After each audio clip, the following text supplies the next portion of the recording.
So it's 6 o'clock. So we'll call the meeting to order. Oh, excuse me.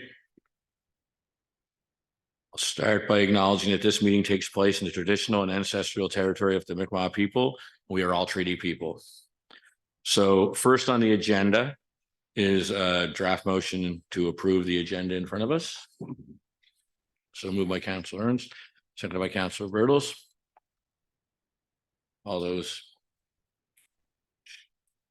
opposed? Okay, I'm just trying to let Councillor Duggan get settled here.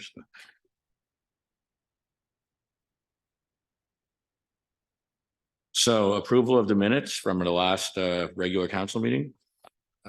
All those prepared, anyone prepared to remove them? Moved by Councillor Halverson, seconded by Councillor Bertels. All those in favor? Aye. Opposed? Okay. So now we'll get on to the public input and question session. Do we have the list of names? Okay, hold on a second. We'll see who signed up. And just a friendly reminder that each person is limited to 3 minutes. Each person must state their name, and questions or comments are directed through me. And that's pretty simple. So first presenter is Rachel Bailey.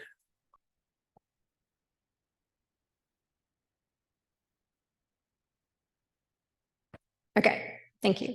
So Rachel Bailey, 219 Victoria Road. And I thank you very much for this opportunity to speak at the same meeting when a report entitled Lunenburg Academy Cost Analysis is being introduced and discussed later in the agenda. I was quite taken aback and really quite shocked by the numbers presented as impact to average taxpayer from what is described as projected operating and capital budgets for the next 5 years for the Academy facility. And it should be noted that Schedule A attached to that report shows that the rental revenue for this fiscal year actually covers the cost of operating the Academy in full.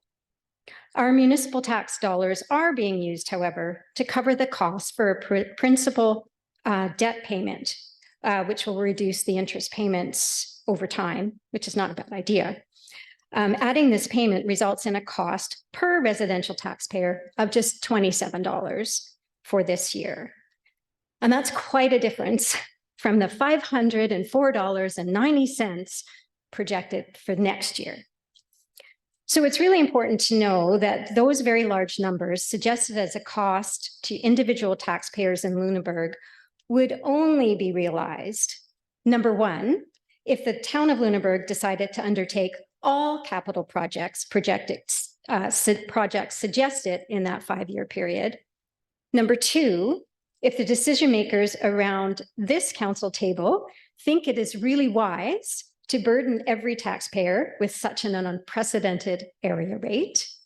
And number three, if no other funding partners, including the Lunenburg Academy Foundation, came to the plate to help pay for improvements to the property. So while I have no control over the first 2 bullets, I do have a role to play in the third, and that's why I came this evening. I want to assure the folks at the table before me, the folks in the gallery behind me, and anyone else within earshot that this area right should not have to become our reality. The Lunenburg Academy Foundation is here, just as it has been for the past 11 years since the Academy was handed back to the town by the Scotia Regional Centre for Education in 2012, and for 30 years before that.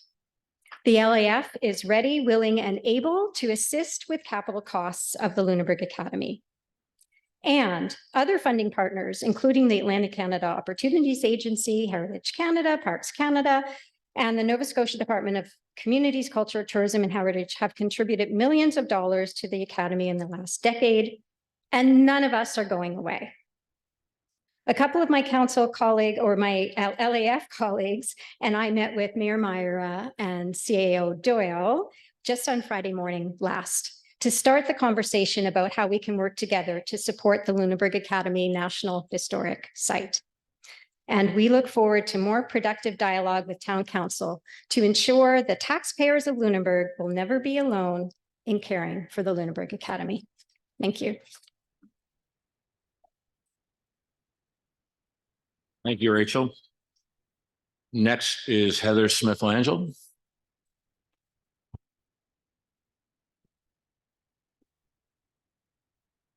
Mayor Meyer, Myra, Council, members of the public, I'm Heather Smith-Langell. Thank you for providing me the opportunity to speak. I'd just like to raise the issue of the rezoning that occurred in 2021.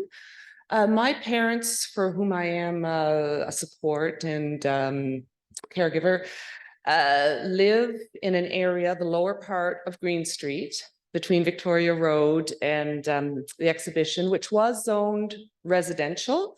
It's now zoned general commercial. This rezoning occurred during the pandemic.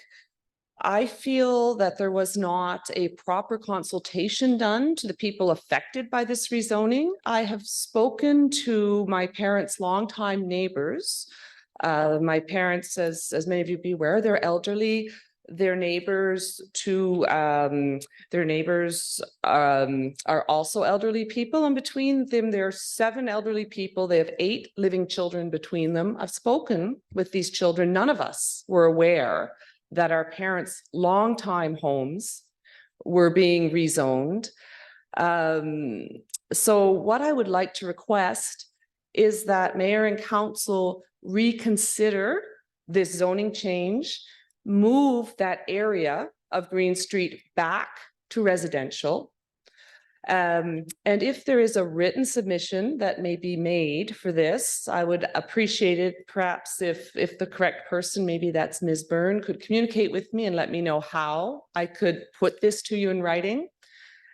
My reasons for this are many, but the 2 most important is, number 1, it can affect the property values of those elderly people who've been in these homes for decades and have throughout many, many decades put up in a very good-natured way with the various activities that have gone on in that area. That's an area that is right by the community center, and there have been many events that have occurred that they've enjoyed, but also sometimes there have been some inconveniences, but everyone was aware that this is where they were living and went into it, entered into it being aware. However, nobody asked to have their homes changed into general commercial, and anything or a vast variety of various businesses could be put there, which would inconvenience them greatly. Again, property values, but more importantly, in the quiet enjoyment of their homes in their twilight years. So I'm just requesting that steps be taken to put the zoning of that area of Green Street back to residential. Thank you for your time. Thank you very much. And next is Martin Ruiz Salvador. Hello, everyone. Just Martin Ruiz Salvador, business owner in Lunenburg and acting president of the Board of Trade. This is a question I'd like to ask through the chair to Councilman Halverson. Over 8 weeks ago, you proposed a question asking information about the Board of Trade's finances and actually what exactly the campground does for the town. We have not seen anything or have heard any questions in paper regarding it. And we are interested if you could maybe put something down on a piece of paper or actually tell us exactly what you, council, are looking for. Thank you.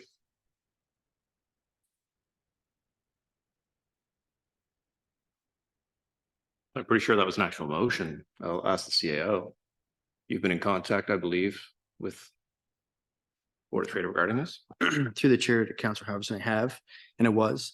I've chatted with the executive director and laid out what you were looking for and had a subsequent meeting with her, I think it was on Wednesday past, to help outline some of that, of what it is.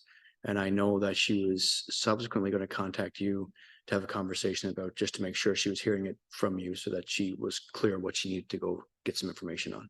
So I trust she has it in hand and understands what she's looking for. But if not, Martine, you could certainly reach out to us. I'll send it to you, I guess, after this meeting or early tomorrow about what the motion was and some of my emails back and forth to the executive director. Thank you. Thank you. So yeah, just so staff will reach out to Martine. You'd rather reach out to you directly than through Candace? Okay. they'll reach out to you directly then. Thank you. Okay, so that part of the agenda is gone by. I just like to make one statement with the LAF meeting that CEO Doyle and I had with the LAF Foundation people. It did go very positive, and I think we all look forward to working together moving forward into the future. And I think that you know, hopefully in the not so distant future, a meeting can be held between all of council and their steering committee at that time, so we can all, you know, hear what's on the table and what's in play here. So no, thank you very much for that. So presentations, there aren't any on tonight's agenda. There is no correspondence to deal with. So we do have a number of public hearings that are in front of us. Does everybody have an agenda? Because I'll give you a brief overview of how the public hearing process works if you'd like. Basically, staff are going to provide an overview of the agenda item, and it's possibly a different staff for each agenda item. Staff will then answer questions from us around this table. The meeting will then be open to the public for questions in person or virtually if anyone's applied. Each person is limited to 5 minutes, please. So please try to stick to the 5 minutes. Each person must state their name. Questions must be directed through myself, the chair. And once the public hearing is officially closed, once we officially close the public hearing, there's no further questions or comments on the matter can be received. So hearing that, the first public hearing and second and final reading is the provision of off-site signage. So I'll leave it to, is it Arthur? Okay, go ahead, Arthur. Thank you, Your Worship. For the public record, my name is Arthur McDonald, and I'm the Director of Community Development. The applicant, Saltbox, has applied to amend the land use bylaw to enable the erection of off-site signage next to their driveway entrance located at 93 Tannery Road. The applicant's proposal is provided in attachment A in your report. The municipal planning strategy, section 5.5, covers signage. It establishes policy 5-7 and policy 5-8, which enables the land use bylaw to set out regulations for signs within the town, including their placement, number, and size. It also empowers the land use bylaw to define categories of signs and signs that will be prohibited. When the land use bylaw was adopted back in September 22nd of 2021, it included a provision under section 7.8.4, which outlines the various types of prohibited signs. Section 7.8.4H prohibits signs that advertise goods or services unavailable at the sign location. The intent of this provision is to prohibit off-site signage, and for the most properties, this is a reasonable limitation. In the case of the business such as Saltbox, which is located on a landlocked parcel, this provision excludes the ability to place signage at their driveway location next to the public thoroughfare. This report proposes the introduction of a notwithstanding clause amendment as outlined in attachment D to enable businesses on landlocked properties served by a legal right-of-way easement to erect ground signs adjacent to the public street. And we are here to receive public input on that matter. Thank you. Thank you, Arthur. Is there any questions from council? Is there any questions or presentations from anyone in the audience? Okay. Seeing none, then I'll move on for, I guess, a motion to close the public hearing. It's been moved, seconded, close public hearing. Okay, so now we deal with the recommendation in front of us. So is anybody prepared to make that motion? Moved by Councillor Ernst, seconded by Councillor Duggan. All those in favor signify by putting your hand up. All those opposed, motion carried. So we'll move on to public hearing and second and final reading 8.2. And are you up again, Arthur? Okay. Thank you, Your Worship. This is our second public hearing of this evening. It's regarding Harborview Haven, who is looking for a new home. Having a long-term care facility in Lunenburg is considered a community asset and provides an opportunity for our aging population to continue living in familiar surroundings close to family members and their support networks. Harborview Haven is interested in obtaining Upper Hall Street to undertake a new 144-room long-term care facility. They have made an application to rezone the subject lands from industrial to institutional, and their application is attached in attachment A of the report.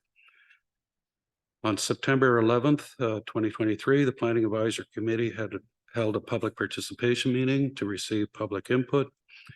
No written submissions were received. Verbal submissions are reflected in the minutes as outlined in attachment B. Following the public participation meeting, the Planning Advisory Committee approved the following motion: to recommend the council proceed with first reading and advertisement for a public hearing in order to consider and if deemed advisable, approve an application to rezone Upper Hall Street from industrial use zone to institutional use zone. On September 26, council approved first reading of the proposed amendments, and the public ads were placed in the progress bulletin on October 4th and October 11th. The proposed rezoning does not require an amendment to the municipal planning strategy. The lands are designated industrial, which enables the establishment of industrial use zone, the institutional use zone, and the parks and recreational use zone. Therefore, the proposed rezoning to institutional is in compliance with the town's municipal planning strategy. Any amendment to the land use bylaws should be evaluated pursuant to the statements of provincial interest. The proposed amendment is considered not to be contrary to any provincial interest statements. Council should be aware that industrial lands in the town are finite, and any change that would reduce the town's availability of industrial lands would reduce the town's ability to develop new industrial uses in the future. From staff's perspective, the municipal planning strategy enables industrial, institutional, parks, and recreational uses within the industrial future land use designation. The proposal is to rezone the institution is consistent with the intent of the municipal planning strategy. Again, no amendment to the municipal planning strategy is required.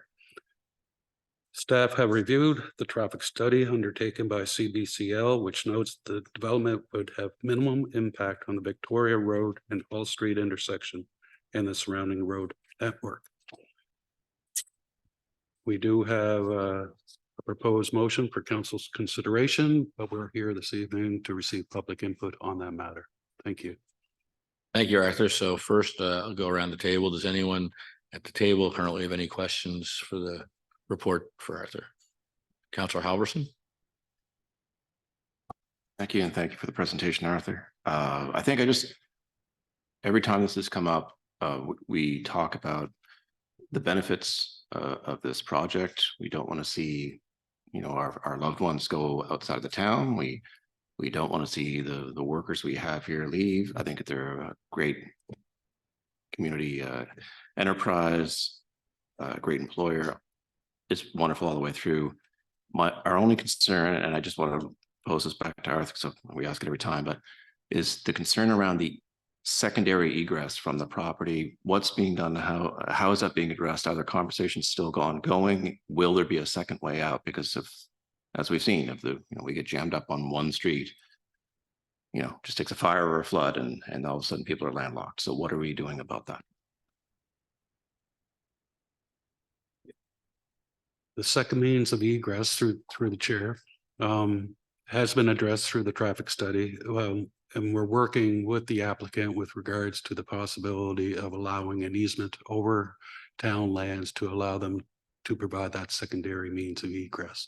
It's very important. They recognize it as very important. So we're working together to try to get that done. I assume we all recognize that. I just wanted to hear what the, just get it out there so everyone understands what's being done. So we are working to try and make that happen. All right. Thank you.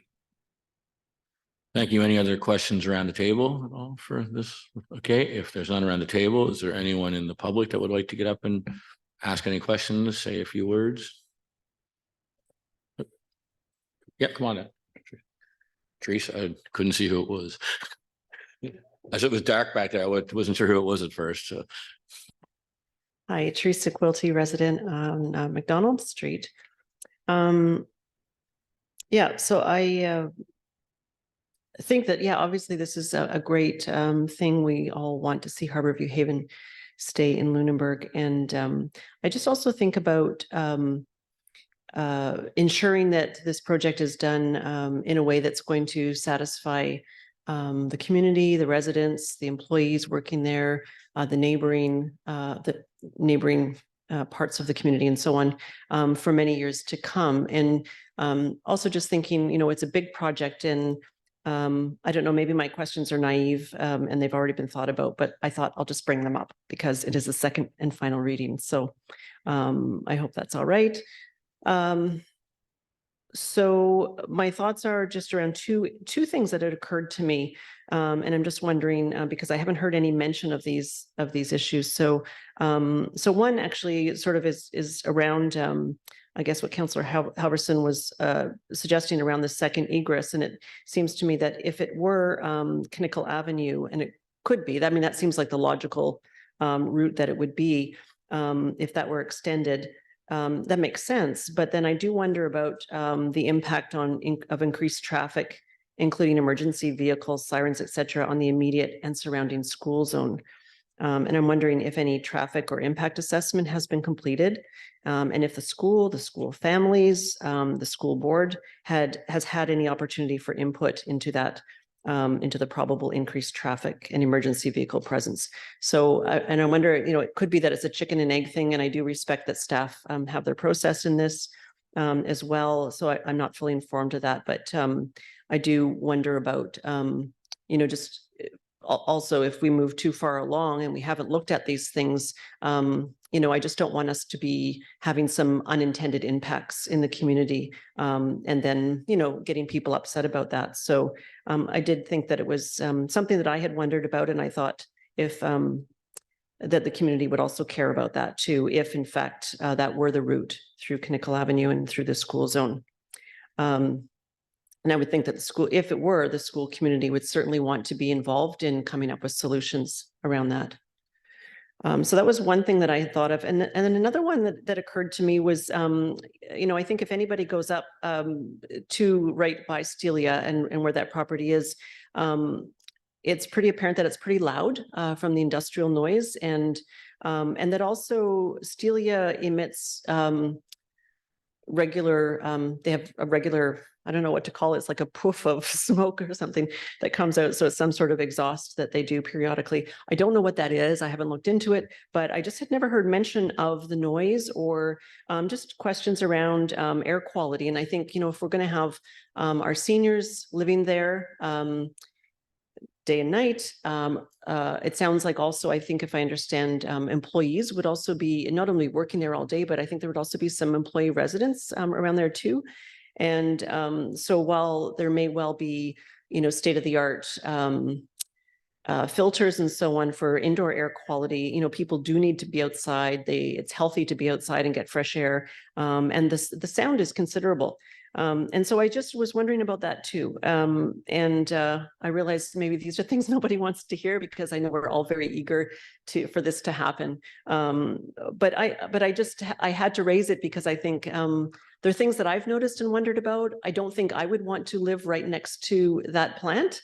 And maybe there's something that's being worked on around that. But I just wanted to raise those as two things that I wouldn't want to come up later and then us find that we have some unintended impacts. So thank you for listening to me. Thank you, Teresa. I think the first question was sort of answered by Eric early on. The second question, quite honestly, we're here to deal with the rezoning of Upper Hall Street. I don't know if the second question is really our question to answer. I think that's more of a project management question, because that doesn't really impact the traffic and rezoning it. So I'm not sure if that's a question that you'd refer through to Tim and his staff, because we wouldn't be privy to all that information. Like, I'm not really sure where they are in the process, to be honest. I just know, right? So I'm not sure if you want that to go through to them through us, or how's the best way to handle that. Can you help with that, CAO Jamie? Thank you, Mr. Mayor. And sure, I can.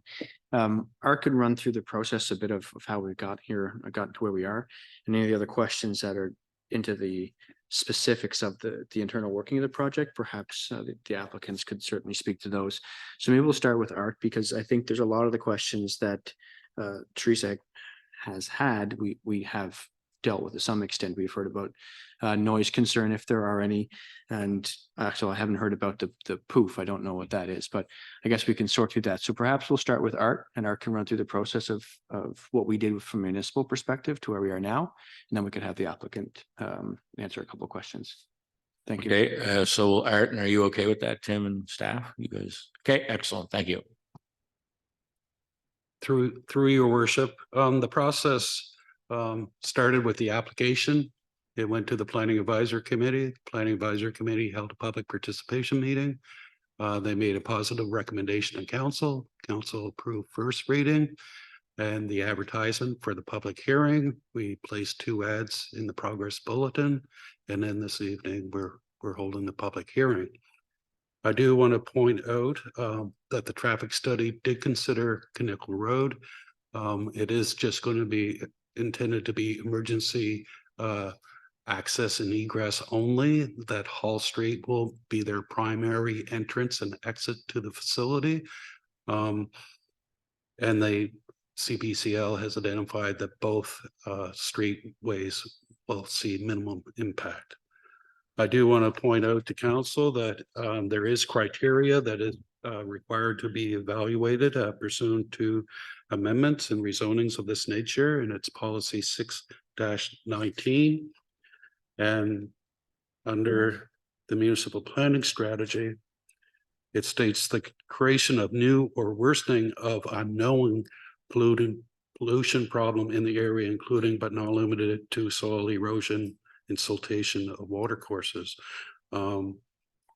So it's more specific to the actual new development. It's not to enabling council to refuse or cause a reason to refuse a rezoning based on existing businesses that may be surrounding them.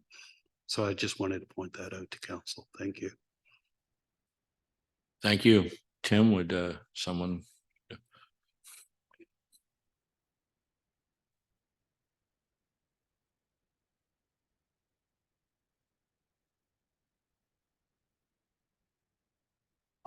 Thank you.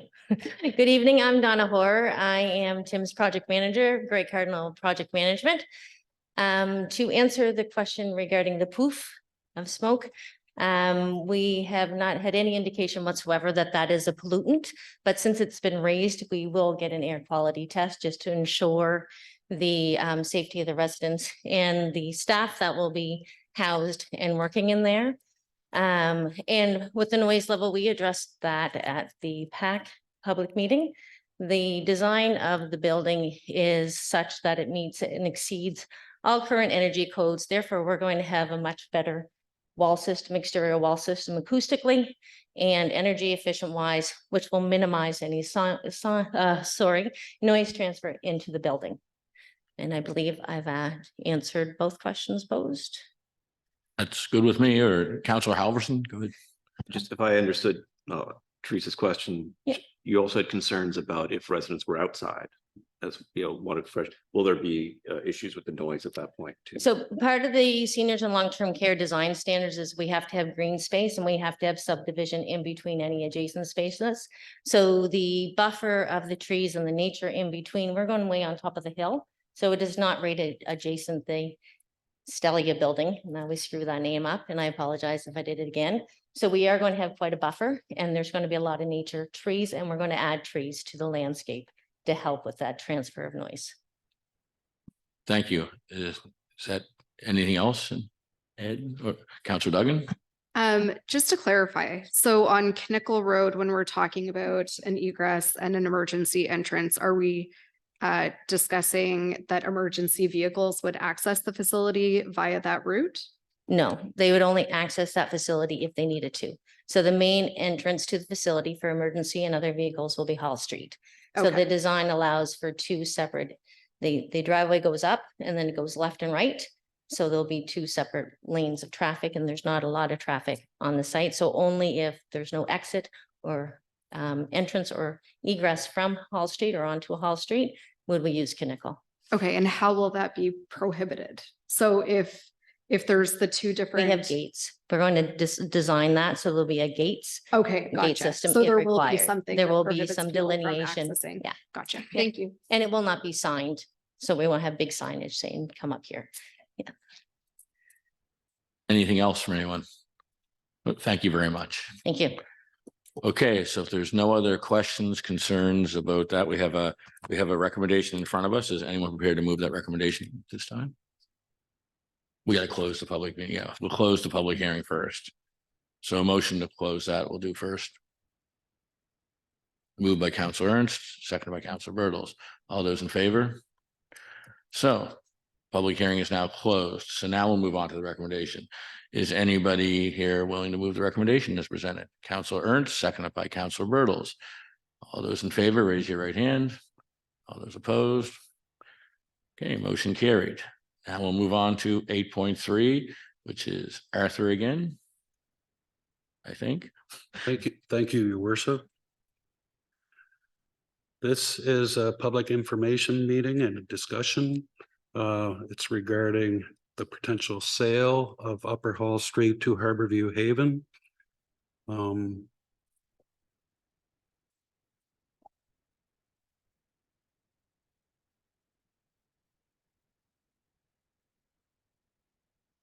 Just for council's information, during the meeting of council back in September 12th, 2023, council approved the following motion. Moved and second that council declare the lands of Upper Hall Street, known as PID number 607-6403, as surplus lands no longer required for town purposes.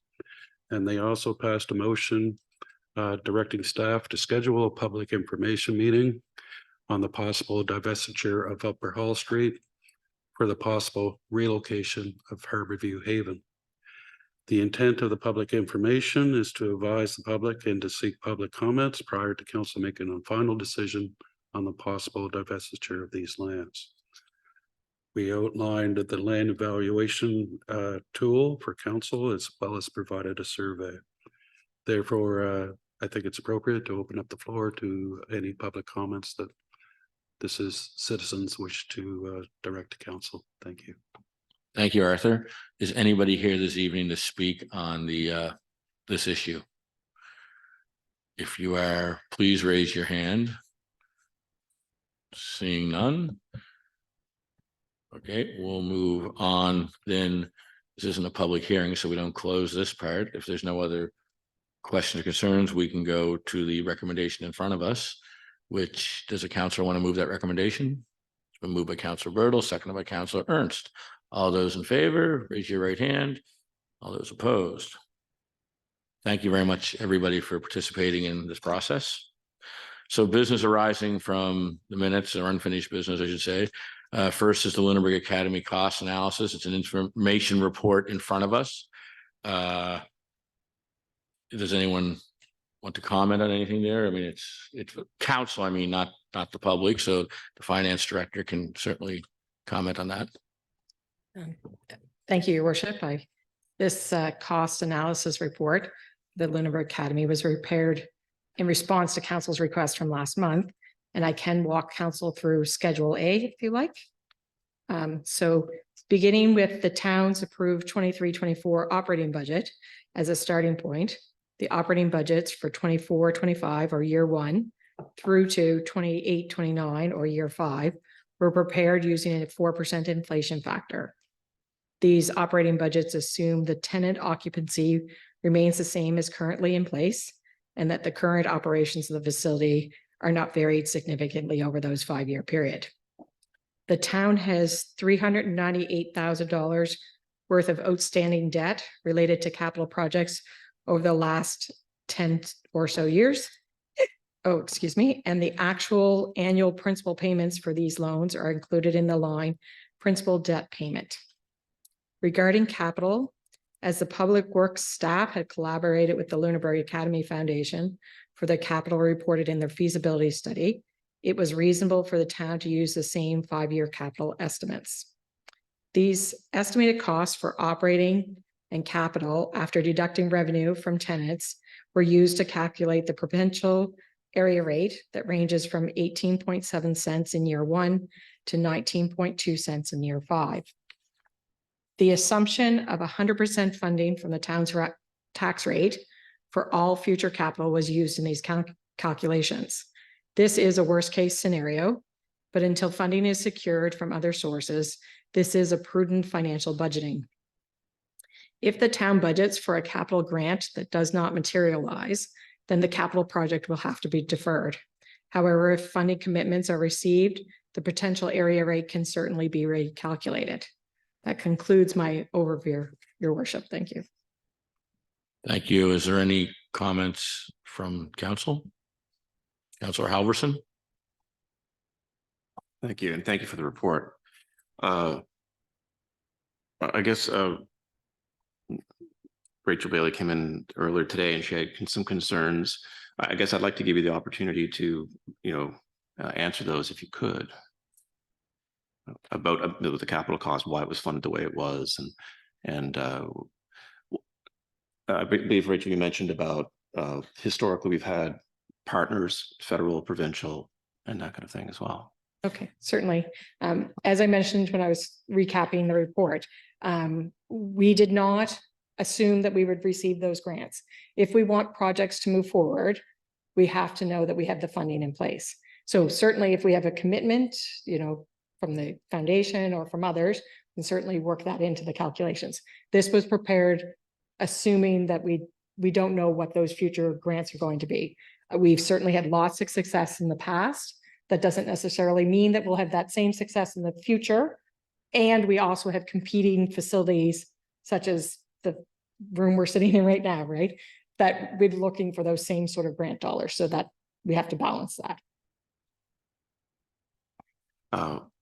Again, I think to your point, when we look at what the federal and provincial partners have put in, I mean, how often, again, they are partners and they will come to the table, sure, but can we be guaranteed they're going to come to the same extent?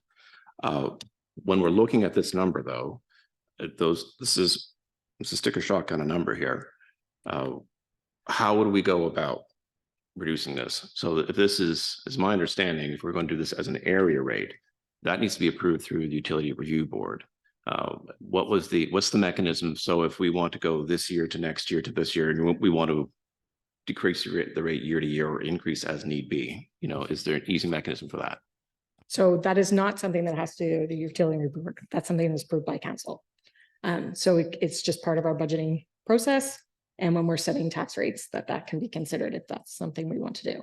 So certainly there's a variety of ways we can do that. It's to say, is this that we want to assume that we're going to get grants of X percentage, this no percentage, whatever, we want to say, but there's risks for saying, yes, we want a budget assuming say 50% grants.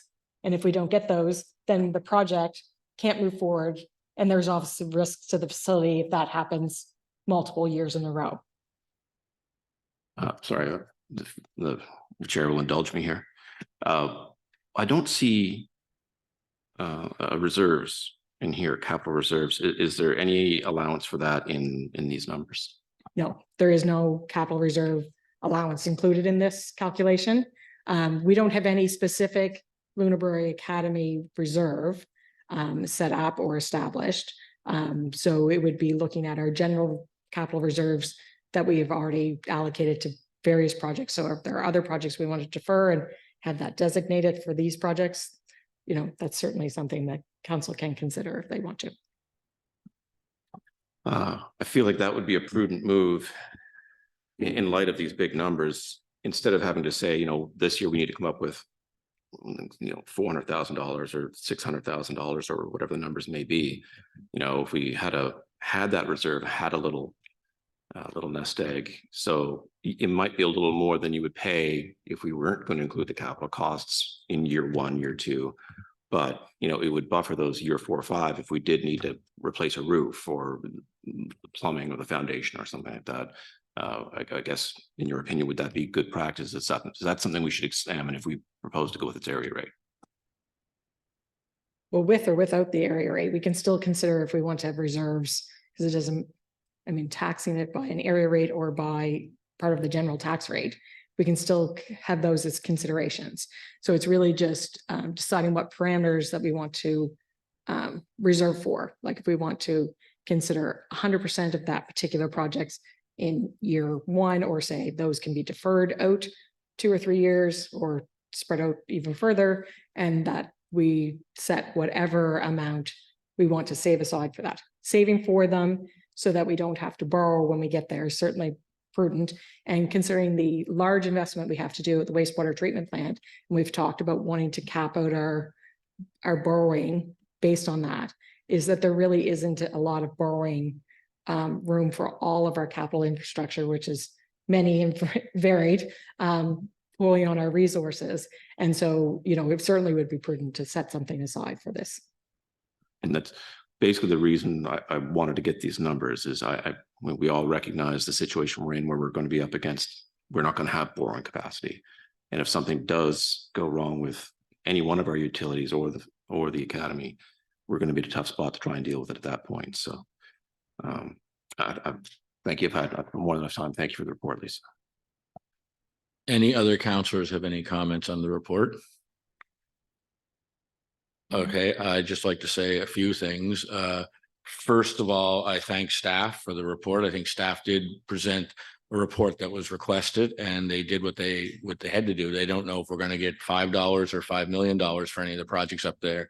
But again, I think the one thing that's important before everybody gets too scared, is that this is a worst case scenario. It's based on the fact if we do everything in that report that was the Academy Foundation report that was done on the capital, which in the past, and that could change, don't get me wrong, but we've never done a lot of the capital without funding in place to go ahead. So I can't see that changing in the future. And I really think that, like I said earlier, I think a meeting between this table and the LAF Foundation group should be held sooner rather than later, and we get some things put in place moving forward. And I don't see this as the the sky is falling report that some might. I think that between us and the Academy Foundation, we can work together as a community, and we can look at the priorities in a list. This is a Christmas wish list right now we have, and prioritize them in the order we have to do them, and then apply for funding. And if we don't get funding, well, then I guess we won't do some of that work. But again, I think the numbers were very important, because we heard numbers of $100 and we heard numbers of 150 if we did an area rate. So at least now we do know the numbers if there is no funding in place. So that's a good thing. And I think between now and budget time, there'll be lots of discussion between us and LAF, and hopefully we'll be able to come back with a much more positive outlook in the future than what it sounds tonight. But, I'm hopeful, I'll put it that way. We've always had funding in the past, and I don't see why we would expect that to stop, especially not from LAF's perspective, right? So again, thank you very much from the staff. And I'm sure we'll be talking about this very issue quite a bit at budget time, because I, for one, don't like the term area rate in a small town. I like the fact that if we have to add it to the taxes, we explain to people that it's on the taxes, and that's what it is. So if it's 18 cents per hundred, or whatever it might be, we explain to people it's 18 cents per hundred, because once you start calling it an area rate, then people are going to want an area rate for fire, they're going to want an area rate for everything. And that just gets, I think, confusing in a small community. So those are just my comments. And I want to thank staff, because they did do a great report. Thank you. Councillor Halverson. I just follow up in there. The reason I've even brought up the word area rate in this particular instance, we would never look at an area rate for fire. I mean, those are core municipal services that we as a municipality are responsible to provide. That while the academy is we own the academy, maintaining an historic building is not a core municipal service in and of itself. We want to maintain the building. We want to maintain the heritage status. but we need to make sure we can afford to do it. So that's the only reason I was talking about this as an area rate. So I don't want anyone to think that we're looking at doing area rates for any other core service. Oh, I don't think you were. I'm just scared that that's going to become the go term all of a sudden, and they're going to want an area rate on this, that, and another thing. And I want to avoid that. Okay. No, thank you. Thank you very much. So we'll move on the agenda to the committee's policy repeal, replace decision. There's a draft motion there. Is there someone going to do a report on that? Jamie? Thank you, Mr. Mayor, members of council. For the public record, my name is Jamie Doyle. I'm the Chief Administrative Officer. This evening, I'll briefly speak to you regarding the committee's policy, as you can see in front of you, repealing the old one and replacing it with a new updated policy. As you're aware, staff are conducting a review of all town policies and bylaws, as the committee's policy is referenced annually for appointing citizens and councillors. It's been deemed as a high priority. The current policy provides some guidance on the appointments to committees. However, the bulk of the policy is terms of references, or TORs, for council's advisory committees. The proposed policy does not include a terms of reference of committees, but it does state that new TORs or amendments to TORs must come to council for approval. The intent is to keep these terms of references separate from the policies. The proposed policy also aims to provide clear direction on the following: creation of council committees, dissolution of council committees, councillor appointments to council committees, and external committees. Councillors in personal capacity as volunteers or citizen representatives, citizen appointments to council committees, use of town resources, and clearly defined roles and responsibilities of council, the CAO, and staff. As the policy is currently written, most of the bullet points noted above have little guidance. So thank you, Mr. Mayor, members of council. That concludes my overview. There's a draft motion here in front of you. Is someone prepared to move that? Moved by Councillor Ernst, seconded by Councillor Duggan. All those in favor, raise your right hand. All those opposed. Okay, so we'll move on to the next one, which is repeal of policies decision, and that's also Jamie. Thank you, Mr. Mayor. It is once again. Staff are conducting, as we all know, a review of all town policies and bylaws. In reviewing policies, staff have found that many of the town's policies are procedural in nature, and they are internal to staff procedures and not necessarily high-level policies of council. A policy is what council aspires to do, while administrative procedures are how we as staff carry out those daily work duties, or how policies are operationalized. Many of the town's existing policies are not aspirational, but more so procedural in nature. Staff identified 19 policies as ones that should be repealed because they are outdated or standard operating procedures and not the high-level policies of council. Thank you, Mr. Mayor. Thank you. So there's a draft motion in front of you for this. Would someone prepare to move that? Moved by Councillor Halverson, seconded by Councillor Duggan. All those in favor, raise your right hand. Thank you very much. And now we'll move on to 10 under new business. I'd just like to highlight, just because you hear that, sometimes the municipalities in this area don't work together. Well, we had a meeting recently, mayors, wardens, deputy mayors, and it was a great meeting. I want to thank them for welcoming me to their group with open arms. I was mayor for 6 weeks and they treated me quite respectful. So it was nice. And a lot of these motions coming forward are from that committee. So just like to say that the 4 or 5 municipal units along the South Shore certainly do work together on a lot of things, and we get along just great. So any myth you hear out there is just a myth. So thank you.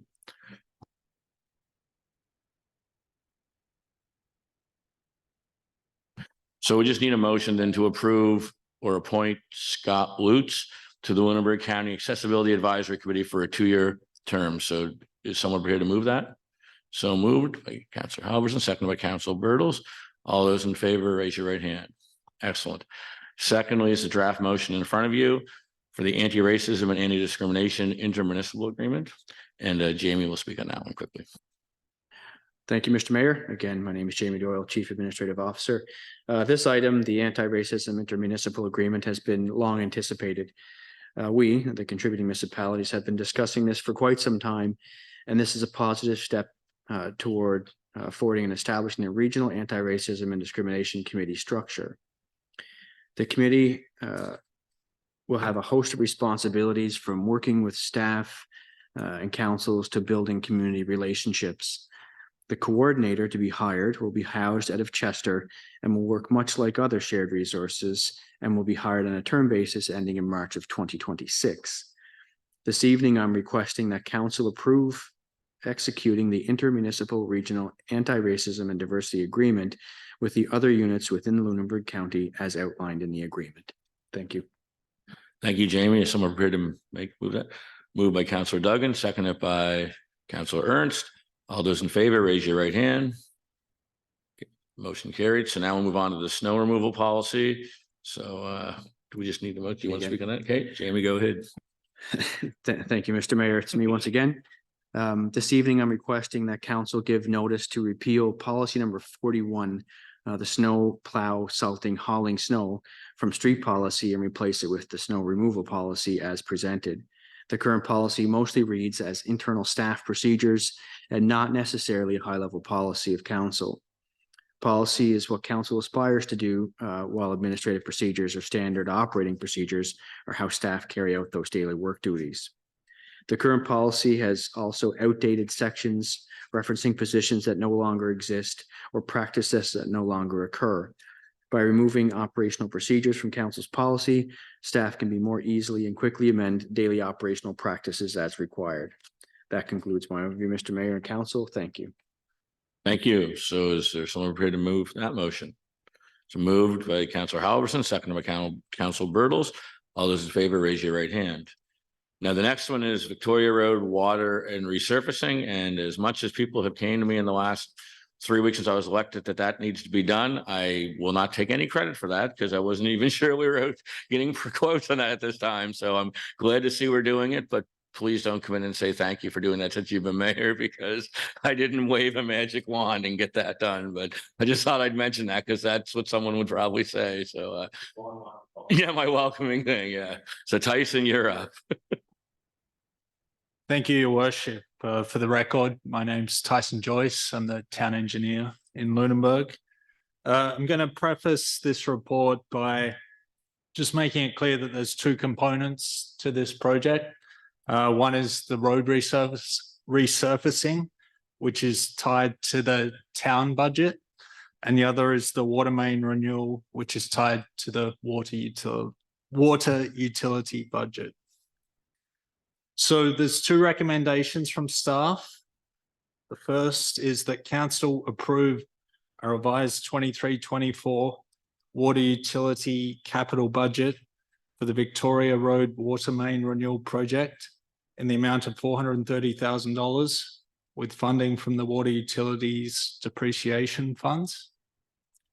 The second is that council award the Victoria Road Resurfacing and Water Main Renewal tender to Atlantic Road Construction and Paving for the amount of $418,686 plus HST. So there are a couple of other alternatives outlined by staff. Again, that kind of comes back to the two components part of the work. So the first would be that council not approve the revision to the 23-24 water utility capital budget for the Victoria Road Water Main Renewal Project and instruct staff to proceed only with the road resurfacing component. And where the value of that work's less than $100,000, council wouldn't be required to award that work. And then the second alternative is for council to not approve the 23-24 water utility capital budget revision for the Victoria Road Water Main Renewal Project and reject all tenders and defer the work till a later time. So not proceed with any of it this year. So in terms of the background for the work, the project's intended to enhance Victoria Road by improving the existing roadway and also replacing a section of the town's existing water system that's previously been an operational issue for our crew. So the scope is replacing approximately 95 meters of existing 8-inch diameter water main with a 10-inch water main in its place. So we're starting at the Green Street intersection of Victoria Road and going up past Pedro's bowling alley there. And then the other item is the removal of 1,410 meters squared, removing the top 2 inches of asphalt on the road there, and then coming through and repaving that 2 inches to match existing grades and make it just improve the driving surface for everyone there. So just to give some context to that, the area that's earmarked within the tender is about 190 meters down Victoria Road, again from the Green Street intersection, heading towards Hall Street in that direction. So the amount approved in the 23-24 water utility capital budget for the Victoria Road water main renewal is $300,000, including the net HST. And for the resurfacing, we have $230,000, including the net HST. So both these budgets include the engineering and the civil construction work. By combining these scopes, we're trying to gain efficiencies in mobilization, supervision, management, that kind of thing for the 2 scopes. So move on to the discussion. So the tender for this work closed on October 12th. The tender results are summarized. So we have Atlantic Road construction paving at $418,686 plus tax, and Dexter construction at $585,450 plus the tax.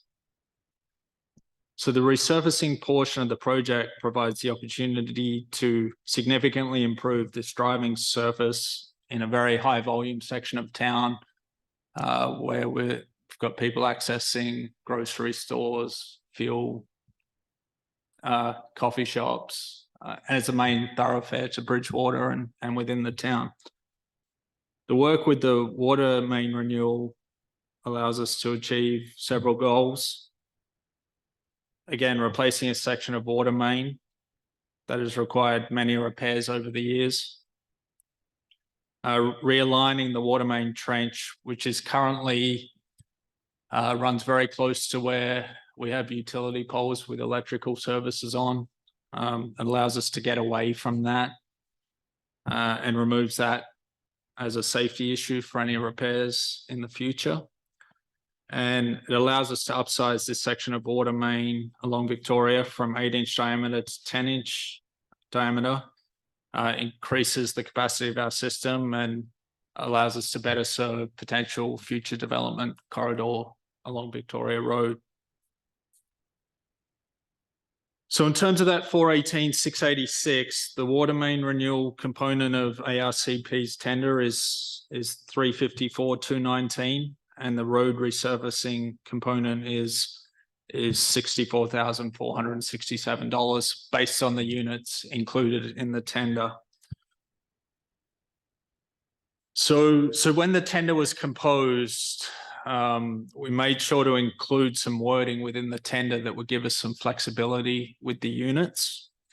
The intention of combining the scope, again, is to create some efficiencies, but it allows us to repair a known problem section of water main underneath the road surface before icing the cake, so to speak. So,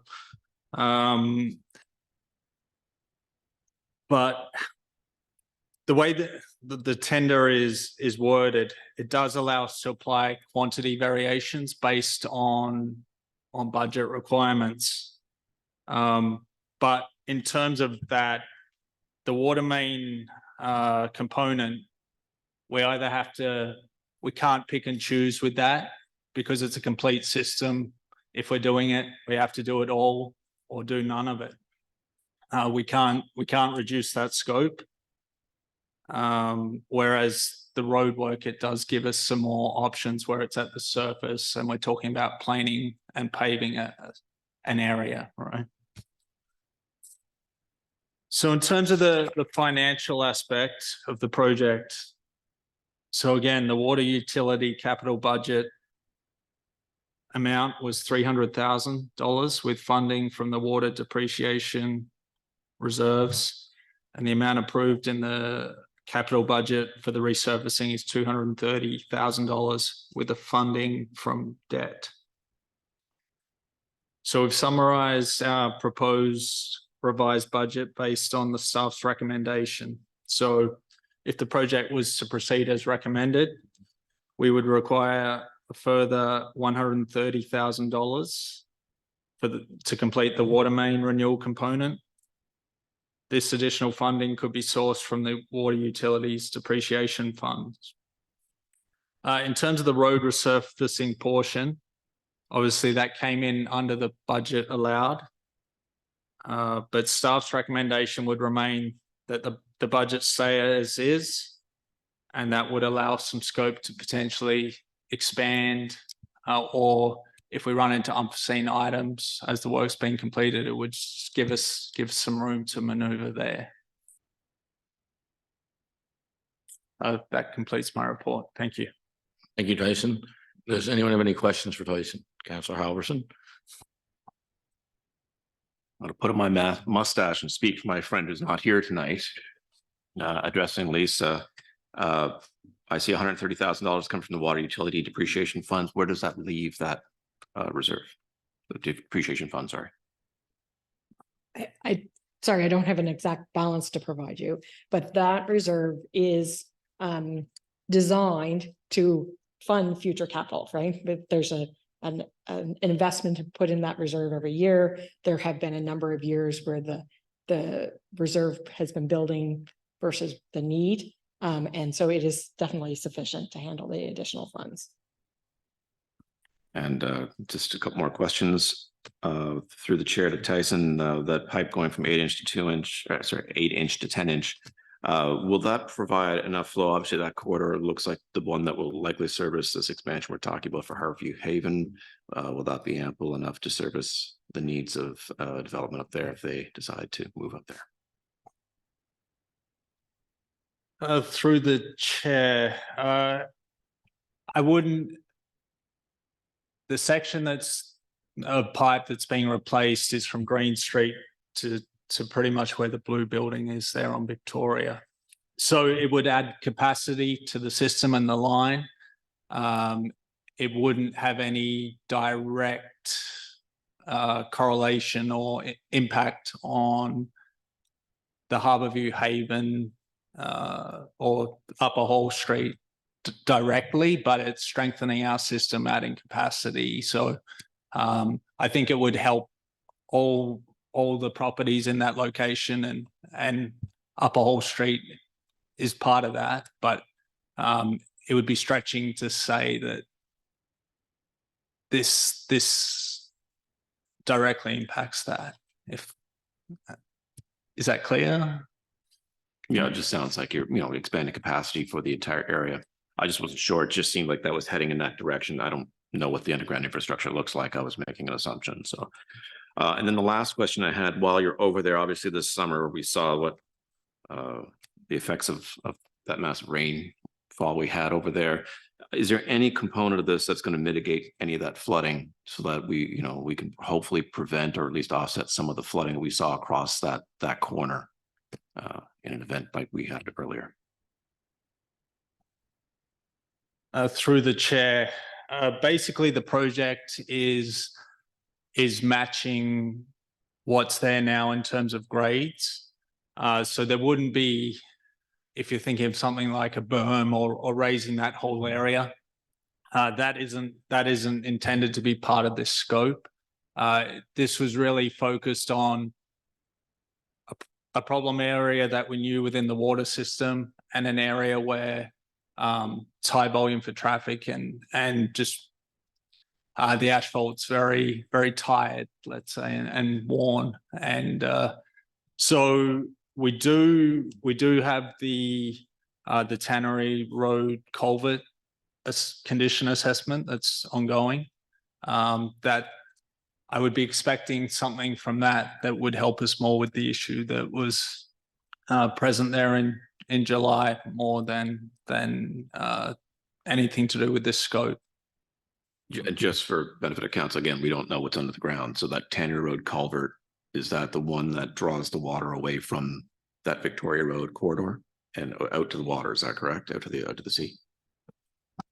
Yeah, through the chair, you're correct. It's the one that's in the swampy area there on Victoria and runs underground past Blue Nose Academy, past the wheelhouse and all the way out to the front harbour there. Yes. So that's just beyond the scope of what we're talking about right here, but it's being addressed. Yes, that's a separate project. Okay, thank you. Thank you. Thank you, Tyson. Any other questions for Tyson? If there isn't any, there's two actual motions here in front of us. I guess, do we want to do them separate or just draw it on all into one? Separately? Okay, so the first motion there, does someone want to move that? Been moved by Councilor Ernst, seconded by Councilor Bertels. Okay, all those in favor, raise your right hand. All those opposed. And then the second one is to award the Victoria Road resurfacing and water main tender. Is there a motion for that? Motion by Councilor Halverson, seconded by Councilor Duggan. All those in favor, raise your right hand. All those opposed. Motion carried. The next thing on the agenda is the Nova Scotia proposed built environment accessibility standard. There is a report in front of us, and there is a motion in front of us to present to the province. I think is it who's giving that report? Arthur? Okay, go ahead, Arthur. Thank you, Your Worship. Again, for the public record, my name is Arthur McDonald and I'm the Director of Community Development.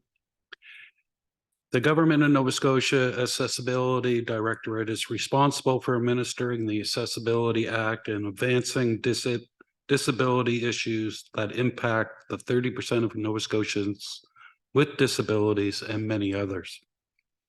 They work collaboratively with persons with disabilities, municipalities, businesses, and others to achieve the goals of an accessible Nova Scotia by 2030.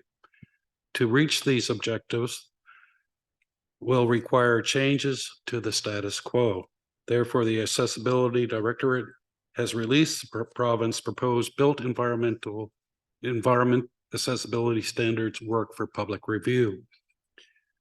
The public review is open for 60 days and will run until the end of October 30th, 2023.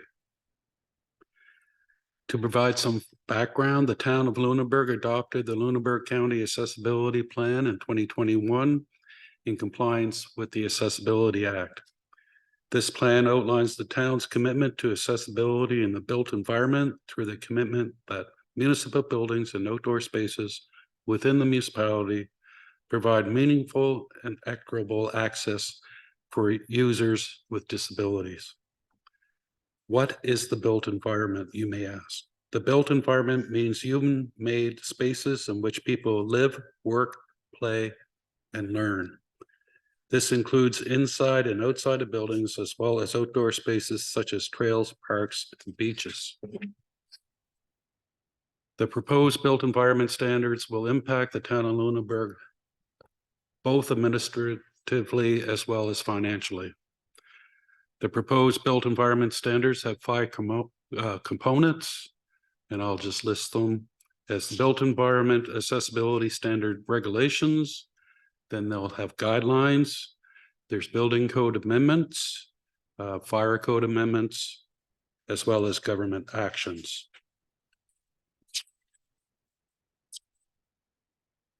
I provided a proposed attachment A to the report. And it is staff's recommendation that the town forward a letter to the Nova Scotia Accessibility Directorate outlining their concerns with the Nova Scotia Built Environment Standards with regards to the following. Number 1, new sidewalks will be required to meet design standards. This should be a major concern for council and public works, as many of the town's streets simply cannot meet these standards. We would need an alternative regulations to enable compliance. Additional costs are anticipated with regards to pre-design and the development of structural plans. It is recommended the council request the Accessibility Directorate to provide alternative methods for compliance. Maintaining Lunenburg's town grid is crucial for Lunenburg to retain its World Heritage status. Number 2, Temporary sidewalks will be required to meet design standards. This should be also a major concern for council and public works, as many of the town's streets simply cannot meet these standards. The street encroachment bylaw enables sidewalk cafes and accessibility ramps where the path of travel remaining is 4 feet. The proposed regulations will require 5.25 feet. We would need alternative regulations to enable compliance. This will severely impact the town's ability to have restaurants in Old Town, and new sidewalk cafes will simply not be enabled. Item number 3, altering historic structures to meet accessibility standards will disproportionately affect Lunenburg, the town, its residents, and its businesses relative to other Nova Scotia communities because of Lunenburg's high concentration of heritage buildings. Balancing accessibility and heritage conservation can be difficult and often requires expert design advice. It is recommended that council request the accessibility directorate to provide alternative methods for compliance for heritage sites. Thank you. That is my report. Thank you very much, Arthur. Are there any comments from council first? Councillor Halverson. Thank you. Thank you for the report, Arthur. It seems, and I assume this is what they were asking for, but it just seems like we've identified a bunch of problems and then we're sending them back to the director and say, okay, well, what's your solution? I'm just curious if we can't be the only heritage municipality with heritage properties who've come up against accessibility requirements. Has any work been done exploring what other municipalities have, how they've dealt with heritage requests like this across Canada?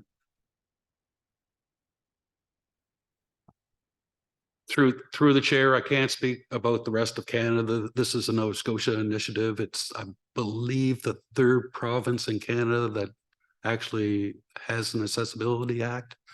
So it's quite unique now to the province of Nova Scotia. It was due to a court case and it's gone through the Department of Justice. I know Annapolis Royal is also very concerned. Most towns have street right-of-ways of 50 feet wide. Ours are 40. So right there, we're losing 10 feet for the ability of providing, the proper width sidewalks and accessibility standards for ramps. If you haven't noticed, I went back home to Yarmouth and actually noticed all the new accessibility ramps on their main street. So this is an issue throughout the province. You're going to see more and more accessibility ramps in front of buildings out on the sidewalk, impeding sidewalk traffic. I just think that there needs to be a realistic balance in the rules and regulations. So I like to draw that to their attention, and I believe council should write a letter in support of my recommendations. Thank you. I understand exactly. We walk these streets all day long. We know exactly the limitations we have here. But at the other side of that too, I mean, it's 30, almost 40, well, 30% of Nova Scotians, I believe, is a statistic, who have some kind of accessibility requirement. And I'd hate to think somebody's coming to Lunenburg and can't access town hall or can't access a shop or a restaurant because we can't provide, what's duly their right to be able to access these buildings. I look at the 40, like I say, 40 feet versus 50 feet wide streets. I mean, this could very well turn into a civil engineering exercise if we're talking about, if maybe turning streets one way in order to facilitate putting these ramps in. I mean, that's realistic what we're looking at it in order to accommodate a lot of the extra ramp spaces we need. How much, I guess, is that part of what we're drawing the attention to? The fact that, this is bigger than, and my next question is, and I think I know the answer, but has any funding been set aside by the province to assist municipalities in dealing with any of this yet?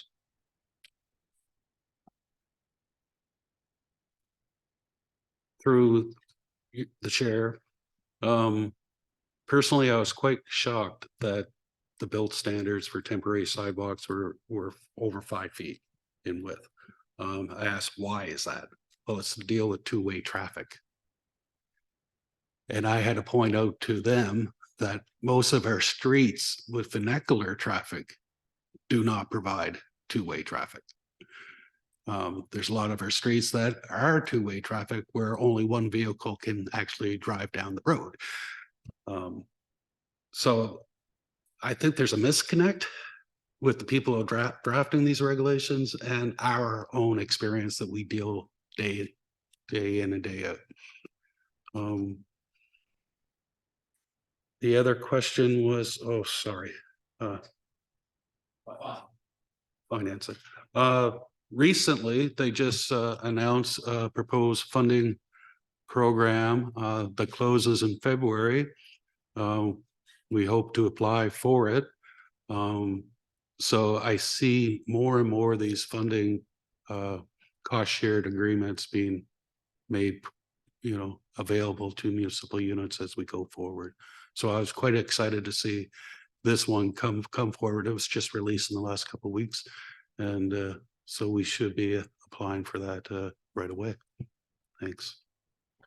Thank you. I can say I went to a course right after I was sworn in, and we're not the only municipal unit that fears the way this is written, and they feel the same as Arthur does, that there was some disconnect between the people writing the plan and actually the reality. This would be great if you were building Sim City on the computer, because it would work wonders, but in most small communities, this is going to be very difficult to even do if you want to do it.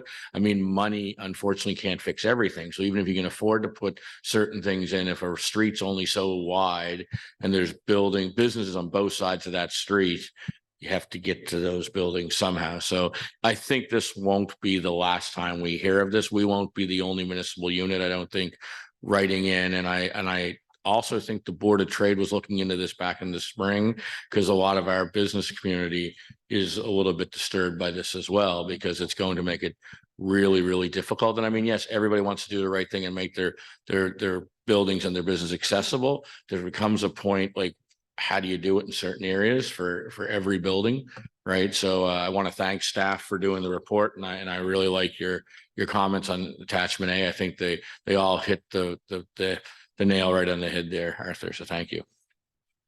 So is there any other questions or comments for Arthur? If there isn't any, we do have a motion there to send that letter that Arthur presented through to the province. So I need a motion.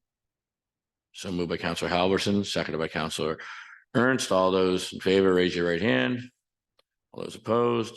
Okay, now we'll move on to 10.6 and the Deers Lake Watershed 2040 zoning modal.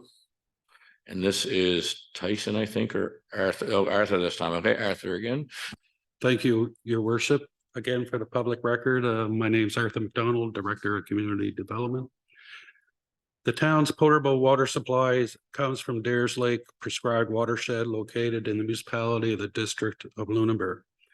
The prescribed water shed was created in 1972 when roughly 900 acres of land surrounding and including Deers Lake was designated as a protected water area under the Nova Scotia Water Act, known today as the Environmental Act.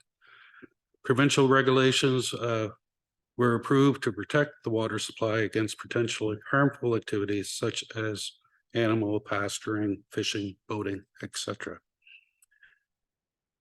The town used to have a source water protection advisory committee that was established in 2005, which developed the current source water protection management plan, which was recently reviewed by town staff in 2020. Staff is recommending that the town establish a new source water protection advisory committee with a new terms of reference as outlined in attachment D. The intent of the new committee will be to review the natural watershed for possible inclusion into the designated prescribed watershed area under the Environmental Act, including both the PWA-1 and the PWA-3 use zones that MODL will be using.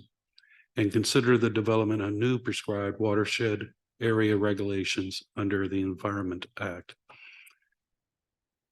MODL presented to council an outline of their planning approach for the Dares Lake watershed on July 11th, 2023. A copy of their PowerPoint presentation is attached in attachment E.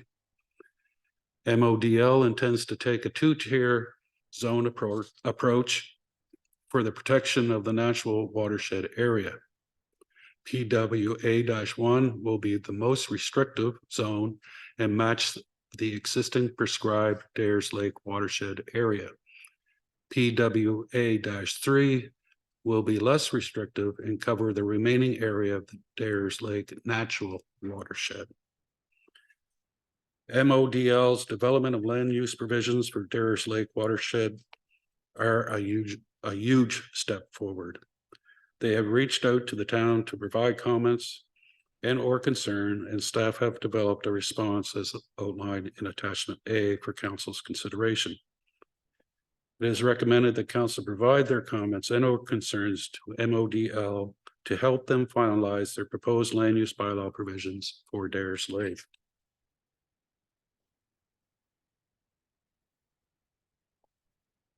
In attachment A, I have comments for MODL's consideration, and it is recommended that council consider the following items for MODL's consideration.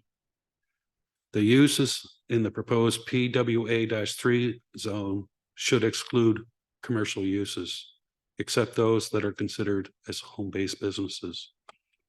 If commercial uses are intended, they should explicitly prohibit service stations, fuel depots, and similar uses that may include the storage of petroleum products or hazardous materials. 2, non-conforming uses should be regulated pursuant to the Municipal Government Act in both the PWA-1 zone as well as the PWA-3 zone. 3, subdivisions in the PWA-1 zone should be prohibited, or the 2-acre minimum lot size should be increased to 5-acre minimum lot size to discourage the creation of new lots and subsequently new developments in the PWA-1 zone. Subdivisions, and the 4th item was subdivisions in the PWA-3 zone should be limited to 2 acres, minimum lot size, and 10% lot coverage. That is my report for council's consideration. We do have 2 staff motions for council's consideration this evening. Thank you. Thank you, Arthur. Is someone prepared to move the first motion? Moved by Councillor Ernst, seconded by Councillor Halverson. All those in favor, raise your right hand. Opposed. And then the second motion in front of us, does someone want to move that at this time? So moved by Councillor Duggan, seconded by Councillor Bertels. All those in favor, raise your right hand. Oh, sorry, Councillor Halverson. Just before we vote on this, through the chair to Arthur, the advisory committee that we're talking about here, when would that have to be established? When will we need membership on that? I think I missed that somewhere in the report, but the advisory committee they're talking about establishing, when do we need to have membership on that? When do we need to get our representation in place? Through the chair, I believe that'll be down the road. There's going to be negotiations with MODL for their members actually to be able to agree in principle to sit on the committee. I'll bring back the terms of reference for council's consideration at a future meeting. Then it will be considered and approved at that time. Thank you. Any other questions? Okay, Councillor Sanford, and I see you over there. Go ahead, Councillor Sanford. Thank you. I'm just wondering in relation to the committee, I was thinking about, and Arthur, you may have already given some thought to this, but our partnership that we have with the Natural Resources and Environmental Tech Program at NSCC, I think that they might perhaps have some valuable insight or information to be able to give, and maybe we might want to consider having recommending that they be a part of that committee as well, if possible. Just a suggestion. Thank you. Thank you. Arthur's taking notes on that now, so thank you, Arthur. So you want to vote on the motion? All those in favor, raise your right hand. All those opposed, motion carried.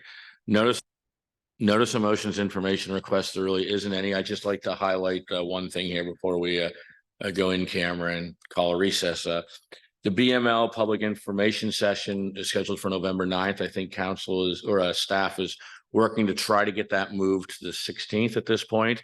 And it's not going to do with the way the process is going. It's the fact that 4 of us, along with the CAO and maybe others, will be at the Nova Scotia Federation of Municipalities annual conference that week, and we'd all like to be in attendance. So keep following our social pages, and we'll get it out there as much as we can if it is moved to a week later. But I think that session where they are going to be presenting some ideas and some visions that'll be important for those of us that can make it would attend. And obviously, if we're out of town, we can't attend. And I know for one, I'd like to be there. And number 2, I just like to, this has been brought to my attention by a number of people. It was brought to my attention again on Friday at my open office or open house.